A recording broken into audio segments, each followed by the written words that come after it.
아멘. 네, 망한 시대에 드러나는 하나님의 거룩과 은혜라고 하는 주제를 가지고 우리 에스겔서 말씀 함께 읽어 나가고 있습니다. 오늘은 이 사명의 자세라고 하는 제목으로 말씀 함께 나누고자 합니다. 여러분, 성경에서 그 하나님의 사람들은 언제나 하나님의 영광을 본 후에 사명을 받았던 것을 보게 되어집니다. 이사야 선지자도 그랬죠. 성전에서 높이 들린 보좌에 앉으신 주님을 보고 내가 누구를 보내며 누가 우리를 위하여 갈고 하시는 말씀에 어떻게 반응하나요? 내가 여기 있나이다, 나를 보내소서라고 응답했던 것을 보게 되어집니다. 에스겔 또한 마찬가지입니다. 그발 강가에서 하나님의 그 영광의 형상을 본 뒤에 하나님께서 그를 일으키시고 또 사명을 맡기셨다는 거예요. 그래서 이 두 선지자의 공통점이 무엇입니까? 그 하나님의 임재 앞에 엎드린 자만이 사명의 자리로 일어설 수 있다는 것입니다. 그 하나님의 영광을 본 자는 하나님의 뜻을 위해서 세상 속으로 파송되어진 사명자가 되어집니다. 오늘 우리는 이 에스겔서 2장을 통해서 하나님께서 에스겔을 어떻게 부르시고 또 어떤 태도를 가지라 하셨는지를 살펴보면 오늘 우리의 사명, 우리가 그 사명을 감당하는 바른 자세가 뭔가라고 하는 것을 우리가 함께 말씀을 통해서 묵상하게 되어집니다. 자, 오늘 보면 1절과 2절 말씀을 보세요.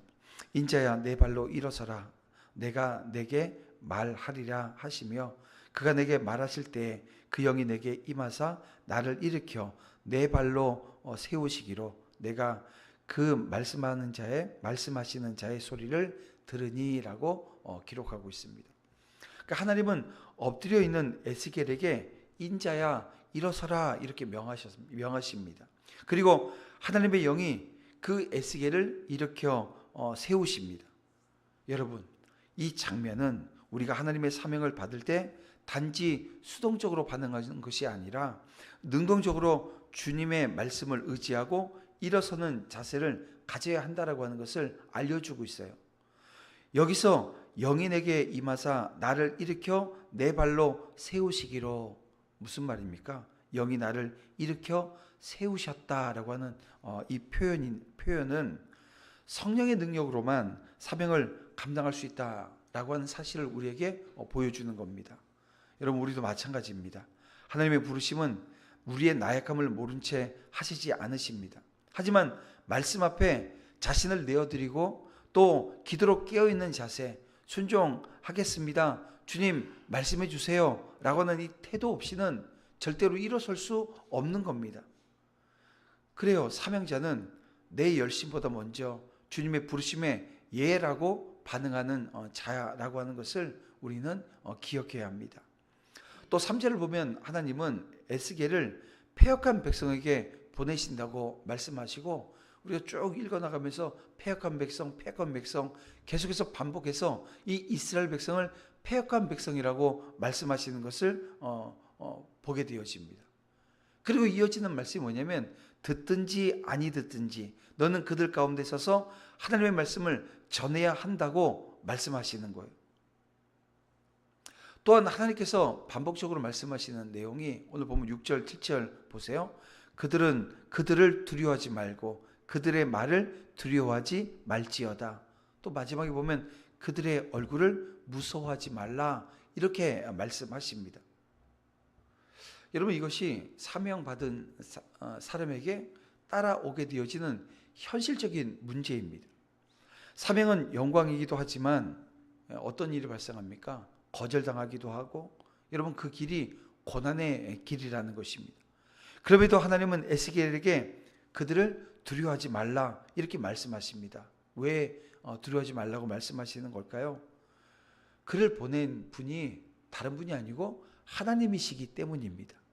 내가 만든 사명이 아니라 나를 종으로 부르신 하나님의 일이기 때문에 그런 거예요. 오늘날도 이 복음을 전하다 보게 되어지면 외면당하고 오해받고 무시당하는 현실을 우리는 직면하게 되어져 있습니다. 그러나 오늘 말씀은 뭐예요? 두려워하지 말라는 거예요. 여러분, 왜냐하면 우리는 세상이 아닌 주님께 붙들린 사람이기 때문에 그렇습니다. 근데 우리가 만약 세상에 붙들렸다고 한다면 두렵지요, 무섭지요, 예? 거부하고 싶고 도망가고 싶은 겁니다. 그렇습니다. 사명자는 결과보다는 충성을, 그 반응보다는 순종을 바라보는 사람이라고 하는 것을 오늘 이 아침 우리는 기억해야 됩니다. 결과보다는 충성이에요. 예. 반응보다는 순종인 것을 우리는 기억해야 합니다. 자, 오늘 본문 8절에서 하나님은 에스겔에게 뭐라고 말씀하시냐면 두루마리를 먹으라고 명하십니다. 그리고 10절을 보면 그 두루마리에는 마지막에 보면 애가와 애곡과 재앙의 말이 가득했던 것을 보게 되어집니다. 이 말씀은 단순히 지식을 전달하는 선포자나 논리적 설득을 위한 메시지 전달자가 되라고 하는 뜻이 아닙니다. 그러니까 말씀 사역자란 먼저 하나님의 말씀을 내면화하고 그 말씀을 삶으로 나타내며 그 삶으로 다시 세상을 향해서 선포하는 사람이라고 하는 뜻인 겁니다. 예레미야 선지자도 비슷한 경험을 하지요. 그는 고백합니다. 이 예레미야 15장에 보면 이런 말씀이 있습니다. 16절인데 만군의 하나님 여호와시여, 내가 주의 말씀을 얻어 먹었사오니 주의 말씀은 내게 기쁨과 내 마음의 즐거움이오나 라고 하는 내용이 있습니다. 그런데 동시에 그 말씀은 이런 거였습니다. 나는 주의 이름으로 일컬음을 받은 자라. 내가 기뻐하지도 아니하며 즐거워하지도 않고라고 하는 말이 이어집니다. 즉 말씀을 먹는다는 것은 기쁘죠. 하나님 말씀이 내게 임했으니까. 근데 기쁨이면서도 그게 고난이라는 거예요. 은혜이자 여러분 그것은 책임이라고 하는 것을 이 예레미야 선지자는 깨달았던 것입니다. 자, 요한계시록을 보게 되어지면 사도 요한 역시 천사의 손에 들린 작은 책 이 두루마리를 먹습니다. 그 맛은 입에는 달았지만 어떻게 돼요? 배에서는 쓰게 되었다. 쓴 것을 느꼈다고 이 계시록 10장을 보면 기록하고 있습니다. 그러니까 여러분 이것은 말씀을 사명으로 감당하는 자에게는 위로와 이 기쁨이라고 하는 것이 따르겠지만 동시에 자기 희생이 있고 여러분 고난의 길이 따른다라고 하는 것을 상징적으로 우리에게 말씀해 주는 겁니다. 그러니까 에스겔도 마찬가지였던 거예요. 그는 하나님의 말씀을 먹음으로써 자신이 하나님께 속한 자라고 하는 것을, 또 말씀을 위한 삶에 헌신한 사람임을 지금 드러내고 있는 겁니다. 자, 여러분 이것을 어떻게 적용할 수 있을까요? 그렇습니다. 말씀을 먹는 삶이 우선인 겁니다. 여러분 하나님의 사람은 먼저 말씀으로 양육되어지고 훈련되어져야 합니다. 그러니까 말씀 묵상과 순종이 없는 사명은 어떤 걸까요? 공허한 열심일 뿐이라는 거예요. 또한 말씀이 삶의 방향이 되어야 한다는 겁니다. 여러분 말씀을 전하는 자는 삶으로 먼저 살아내는 자리가 있어야 되는 거예요. 이거는 하나님의 말씀이고 우리는 어차피 인간이라 그 말씀을 온전히 행할 수 없다고. 그래서 특히 이제 산상수훈의 말씀, 마태복음 5장에 있는 말씀, 오른밤을 때리면 왼밤 데려달라 그러고, 속옷 달라 그러면 겉옷도 주고, 뭐 겉옷 달라면 속옷도 줘야 되고, 막 이런 말씀들을 보면 이게 우리가 감히 이 말씀을 실천하는 순종하는 자리에 설 수 있을까? 뭐 이런 생각들을 하는데요. 순종해 내야지만이 말씀이 내게 임한 그 하나님이 쓰시는 사명자가 되어진다라고 하는 겁니다. 그러니까 내 힘으로는 안 되기 때문에 성령을 의지해야 되고 성령의 인도하심이 내 안에 충만히 임재하셔서 나를 이끄심이 붙드심이 넘치는 삶의 자리를 구해야 되고, 그리고 성령의 그 능력으로 그 일을 감당해 내는 겁니다. 그래서 가정에서, 직장에서, 교회 안팎에서 말씀을 입으로만 전하는 것이 아니라 삶으로 증명하는 사명자가 되어야 하는 것입니다. 그래서 이 말씀을 먹는다라고 하는 것은 그 말씀이 나를 다스리고 내가 그 말씀에 의해서 판단되어지고 결국은 그 말씀이 나를 이 변화시키게 하는 것입니다. 그래서 가르치기 전에 먼저 들어야 하고요. 전하기 전에 살아내는 삶의 자리가 있지 않으면 아니 되는 것입니다. 말씀은 세상으로 나아가기 위한 여러분 준비입니다. 하나님은 에스겔에게 말씀을 먹이신 후에 그를 세상으로 내보내십니다. 오늘 우리도 마찬가지예요. 부모로서 자녀에게, 회사원으로 동료에게, 교사로, 직분자로, 전도자로 여러분 먼저 말씀을 먹고 세상 속에서 말씀으로 살아가야 할 사명자라고 하는 것도 여러분 잊으면 아니 됩니다.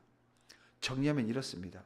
말씀 사역자의 정체성이라고 하는 것은 말씀을 지식으로 아는 자가 아니라 생명으로 사는 자이고, 그 생명으로 세상에 보내심을 받은 자라고 하는 것을 여러분 기억하시기를 주님의 이름으로 축원함을 드립니다. 말씀을 정리하면 이렇습니다. 여러분, 에스겔은 성전이 무너진 시대에 사람들이 하나님을 거역하는 현실 속에 여러분 부름받은 사람입니다. 그러니까 이 이스라엘 백성들이 죄다 패역한 백성이었던 거죠. 그러나 그는 무릎 꿇는 자리에서 사명의 길로 일어섰고 하나님의 음성 앞에 세상의 소리를 두려워하지 않게 되어졌으며 말씀을 먹고 전하는, 그래서 이 사명자의 길을 걸어갔던 것입니다. 오늘 저와 여러분에게도, 오늘 우리에게도 여러분 이 사명이 있습니다. 목회자뿐만이 아니라 부모로, 직장인으로, 성도로, 친구로 우리는 각자의 자리에서 말씀의 사명자로 부름받은 것입니다. 이제 그 부르심 앞에 내가 여기 있나이다 라고 응답하는 거죠. 하나님의 영광을 본 자답게 사명자의 자세로 서는 저와 여러분 우리 모두가 되어지기를 주님의 이름으로 축원함을 드립니다. 그렇게 오늘 하루도 사명자로 온전히 승리하시고 살아내는 은혜가 있기를 오늘 주님 앞에 간절히 구하고 은혜 구하고, 오늘 나를 붙드셔서 이긴 자로, 승리자로 오늘 하루를 살아낼 수 있도록 오늘 이 아침 함께 간구하며 나아가겠습니다. 기도할 때 이렇게 기도합니다. 주님, 하나님의 부르심 앞에 예라고 응답하면서 정말 두려움 없이 말씀으로 사명을 감당하는 믿음의 신실함이 우리 가운데 넘치게 하여 주시옵소서. 우리 다 같이 주여 한번 부르면서 간절하게 하나님 앞에 구하며 나아갑니다. 주여, 아버지 인도하심에 감사함을 드립니다. 오늘도 나를 부르시는 하나님의 은혜가 있는 줄 믿사오니 주여 그 부르심에 언제나 예라고 하며 순종하는 그 믿음의 자녀 되게 하여 주시옵소서.